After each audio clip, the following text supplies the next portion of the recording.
Hello and welcome to Michael's Minty Music for today. Today we review Fall Out Boy's debut 2003 album, Take This to Your Grave. It is really good, especially for a debut album. This is the track listing, and these are the tracks I added to my playlist, which is all of them. It's been a while since I've had an album which I grabbed every song off of. Even my favorite albums tend to have a track or two which I don't prefer on my first listen. However, this album does have something specific going for it in this regard. Every song here sounds pretty much the same. That's good for the album, since the song that plays is one I like, but there's basically no variety here. So as an album, it's pretty one note. I'd still be lying if I said that one note was bad. This album is definitely good. It's punk, pop, rock-ish kind of stuff. Sounds like hard rock until you hear the lyrics, and then it kind of almost sounds like a sort of cross between a rock and a boy band, kind of classic 90s, but with a bit of a different sort of sound to it. The actual writing of the lyrics are fine, vague enough to be interesting, but still comprehensible. There are a few lines which show sort of their inexperience in writing, but for the most part, the music drowns out any particularly poorly written lyrics. Fall Out Boy's vocals are super distinct, which means I kind of don't hear them as particularly interesting anymore, since I've heard a lot of their other super popular tracks over the years. A bunch of tracks here I'm kind of reminded of tracks which at this point don't exist yet, would come out much later. But, still the music here is stuff I really like. The guitar and drums are on point throughout all these tracks, and everything about the music is still really high quality, which is great for a debut. The flow is basically fine. The energy level stays exactly the same throughout the whole album, since all the songs sound the same.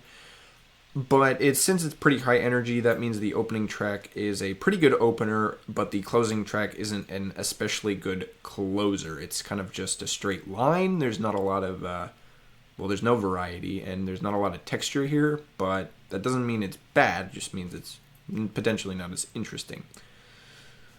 There's only one single released before the album, Dead on Arrival, second track, which I think is a great option for a song to sort of pre-release like that due to the name and lyrical content.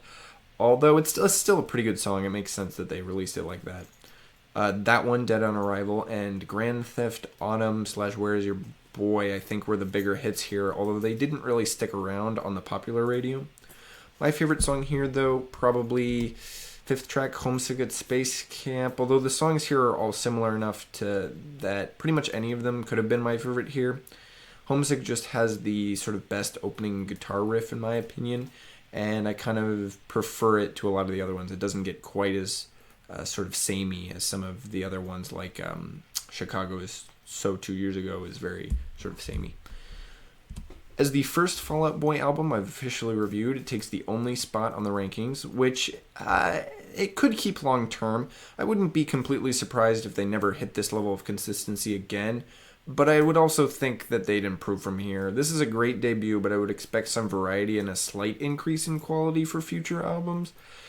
Additionally, the album that takes the top spot is Pink's Try This, which feels like Fall Out Boy after they've maybe released an album or two.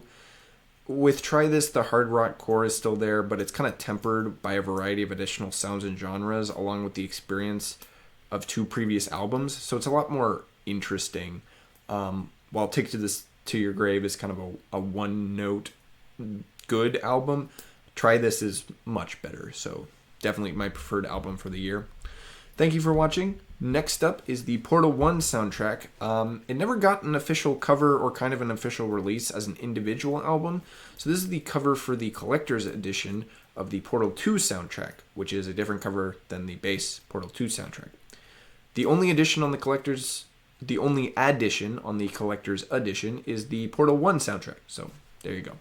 Stay tuned for that, and as always, stay minty.